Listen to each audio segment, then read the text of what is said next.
Hallelujah! সবাইকে জয় যিশু। ঈশ্বরের করবো। আমি যেমন রোজ রুটিন অনুসারে প্রার্থনাতে আসি, আজকেরও পিতার আশীর্বাদে আসতে পেরেছি। তো আমরা প্রার্থনাতে যাব। সর্বশক্তিমান ঈশ্বর পিতা, তোমার মহানামে ধন্যবাদ করি পিতা। স্বর্গপিতা সিংহাসন পিতার পাদবীর তোমার চরণ নিয়ে অসংখ্য ধন্যবাদ করি পিতাকে। যে সকল সন্তান বিশেষ করে পিতাকে ইউটিউব, ফেসবুক মধ্যে পিতাকে রুটিন অনুসারে পিতাকে রোজ তারা পিতাকে যে আশীর্বাদের বাক্য, আশীর্বাদের বার্তা তারা শুনছে পিতাকে, তাদের জীবনে পিতাকে তুমি আশীর্বাদ করো পিতা। তাদেরকে তুমি সর্বদা তুমি সুরক্ষিত রাখো পিতাকে। যে সকল সন্তানরা বিশেষ করে পিতাকে রেল স্টেশনে ফুটপাতে অনাহারে যারা পড়ে আছে পিতাকে, যারা হাসপাতালে বিশেষ করে পিতাকে রোগগ্রস্ত পিতাকে, যে পীড়িত যারা গৃহের মধ্যে পিতাকে, প্রত্যেকটা সন্তানের জন্য প্রার্থনা করছি পিতাকে, তাকে তুমি সুস্থতা জীবন দাও পিতা। পিতাকে সর্বদা ভারতবর্ষ 28টা দেশের জন্য প্রার্থনা করছি পিতাকে। পিতাকে তুমি সুরক্ষিত রাখো পিতাকে। পিতাকে সর্বদা দেশ বিদেশের মধ্যে বিশেষ করে যারা গভর্নমেন্ট জবের মধ্যে কাজের মধ্যে রয়েছে তাদেরকে তুমি সুরক্ষিত রাখো পিতাকে। পিতাকে বিশেষ করে যে ইন্ডিয়ান সৈনিক পিতাকে, তাদের জন্য প্রার্থনা করছি বিভিন্ন কাস্ট থেকে পিতাকে, তারা যে আমাদের ভারতবর্ষের বিভিন্ন বর্ডার ভিত্তিকে তারা যে সেবা করছে আমাদের জন্য প্রভু, তাদেরকে তুমি সুরক্ষিত রাখো পিতা। পিতাকে আজকের এই মুহূর্তে এই প্রার্থনা দেওয়ার জন্য অসংখ্য ধন্যবাদ করি পিতাকে। সেই মহান যিশু নাসরির নাম থেকে চাইলাম। Amen, amen, amen. হালেলুয়া। প্রভু স্তুতি হোক। তো তেমনি যখন আমরা প্রার্থনাতে আসি, পিতার বাক্য অনুসারে পিতা আমাদের কি করে? আশীর্বাদে পরিণত করে। তো আজকের বাক্য বলতে কি, যে আমরা যেসায়া তার 65 অধ্যায় তার এক পদে প্রভুর বচন কি বলছে? যারা জিজ্ঞাসা করে নাই আমি তাহাদিগকে আমার অনুসন্ধান করিতে দিয়েছি, যারা আমার অন্বেষণ করে নাই আমি তাহাদিগকে আমার উদ্দেশ্যে পাইতে দিয়েছি। যে জাতি আমার নামে আখ্যাদ্য হয় নাই তাহাদিগকে আমি, দেখো এই আমি প্রভুর যে বাক্য বলছে, দেখো এই আমি, দেখো এই আমি। তো তেমনি বলতে কি, যারা জিজ্ঞাসা করেনি প্রভু তাদেরকেও বলতে কি সুযোগ করে দিয়েছে।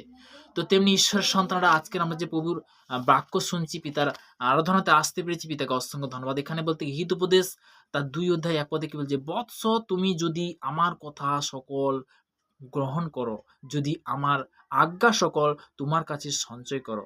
কি বলছে? বৎস, এখানে বলছে বৎস যদি, বলছে বৎস তুমি যদি আমার কথা সকলকে গ্রহণ করো, যদি আমার আজ্ঞা সকল তোমার কাছে সঞ্চয় করো।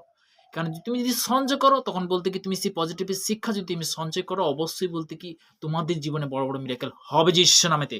তোমাদের জীবনে আজকের বিশেষ করে যে পবিত্র যে বাক্য পজিটিভের শিক্ষা যাচ্ছে, তোমাদের জীবনের লাইফ চেঞ্জ করবে যিশু নামেতে, আশীর্বাদে পরিণত হবে যিশু নামেতে। হালেলুয়া। নেক্সট বচনে বলছে, একদম বলতে 2 অধ্যায় 1 থেকে একদম 6 পদ পর্যন্ত আমি শেয়ার করছি। হিতোপদেশ, যদি প্রাজ্ঞার দিকে কর্ণপাত করো, যদি বুদ্ধিতে মনোবেশ করো, হ্যাঁ যদি সুবিবেচনাকে আহ্বান করো, সুবিবেচনাকে যদি আহ্বান করো, যদি বুদ্ধির জন্য উচ্চস্বর করো, যদি রূপের ন্যায় তাহার অন্বেষণ করো, রূপের ন্যায় তার কি অন্বেষণ করো। বলতে কি সেটা মুখে বলা যায় না, যতটা তুমি অন্বেষণ করবে, যতটা তুমি তাকে বলতে কি হৃদয়ের মধ্যে গাঁথবে, তত পিতাই বলতে কি আশীর্বাদে পরিণত করবে। হালেলুয়া। গুপ্ত ধনের ন্যায় তাহার অনুসন্ধান করো, তার অনুসন্ধান করো, তবে সদাবু ভয় বুঝিতে পারিবে, ঈশ্বরের বিষয়ে জ্ঞান প্রাপ্ত হইবে। ঈশ্বরের বিষয়ে তখন তুমি জ্ঞান প্রাপ্ত হবে। হালেলুয়া। তাহার মুখ হইতে জ্ঞান ও বুদ্ধি নির্গত হয়, তার মুখ হইতে কি জ্ঞান ও বুদ্ধি নির্গত হয়। আমরা অনেক সময় বলতে কি জগতের বিষয় আমি বলছি না, যদি কারুর জ্ঞানের অভাব হয়, পিতার বাক্য বলে গেছে, যাকবের 1:5 কি বলে গেছে? যদি কারুর জ্ঞানের অভাব হয়, সে ঈশ্বরের কাছে কি যাচ্ছা করুক, তিনি কি অকাতরে দিয়ে থাকেন, তিনি কি তিরস্কার করেন না। হালেলুয়া। প্রভু স্তুতি। ঈশ্বরের সন্তানরা আজকের আমরা যে ঈশ্বরের বাক্য অনুসারে যখন চলি, পিতার বাক্য অনুসারে চলি, পিতা আমাদের কি করে? আশীর্বাদে পরিণত করে, তাই না? তো তেমনি বলতে কি প্রভুর বচন দ্বারা আজকের বলতে কি সে আশীর্বাদের বাক্য আমি সবসময় যেন শেয়ার করি। কেন করি? যে 2 বিবরণ 28 1 পদে প্রভুর বচন কি বলছে? যে আমি তোমাদেরকে যে সকল আজ্ঞা আদেশ করিতেছি যত্নপূর্বক পালন করিবার জন্য, যদি তুমি আপন ঈশ্বর সদাপ্রভু রবে মনোযোগ সহকারে কর্ণপাত করো, তবে তোমার ঈশ্বর সদাপ্রভু পৃথিবীর সমস্ত জাতির উন্নত করিবেন। কখন করবে? যখন তার আজ্ঞা অনুসারে, রুটিন অনুসারে যখন তুমি তার কাছে আসবে। পিতার বলতে কি আজ্ঞাটা হলো যে সকাল দুপুর রাত্রি 3 টাইম, 3 টাইম বলতে আমি যে অবস্থায় যে স্থানে থাকি, পিতা আমি তোমার সাবাতে আসবো, তোমার চরণ তলে আসবো, পিতা তখনই বলতে কি আশীর্বাদে পরিণত করবে। যেসায়া তার 55 অধ্যায় 6 পদে প্রভুর বচন ওখানে পরিষ্কারভাবে বলে গেছে। তো আমি অনেক আগেও কিন্তু শেয়ার করেছিলাম যে সদাপ্রভু অন্বেষণ করো, যাবৎ তাহাকে পাওয়া যায়, তাহাকে ডাকো যাবৎ তিনি নিকটে থাকেন। তুমি যে কোনো স্থানে অবশ্যই পিতার আরাধনা করতে পারো। তো তেমনি বলতে কি আমরা লাস্ট প্রার্থনাতে যাব।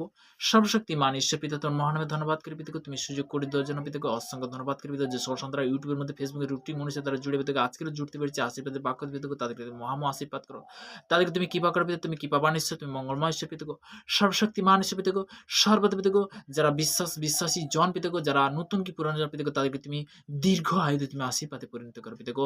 এই প্রার্থনা মিষ্টি প্রেমের মহান যিশুর নাসরির নাম থেকে চালাম, আমেন আমেন। সবাইকে জয় যিশু, ঈশ্বর করবো।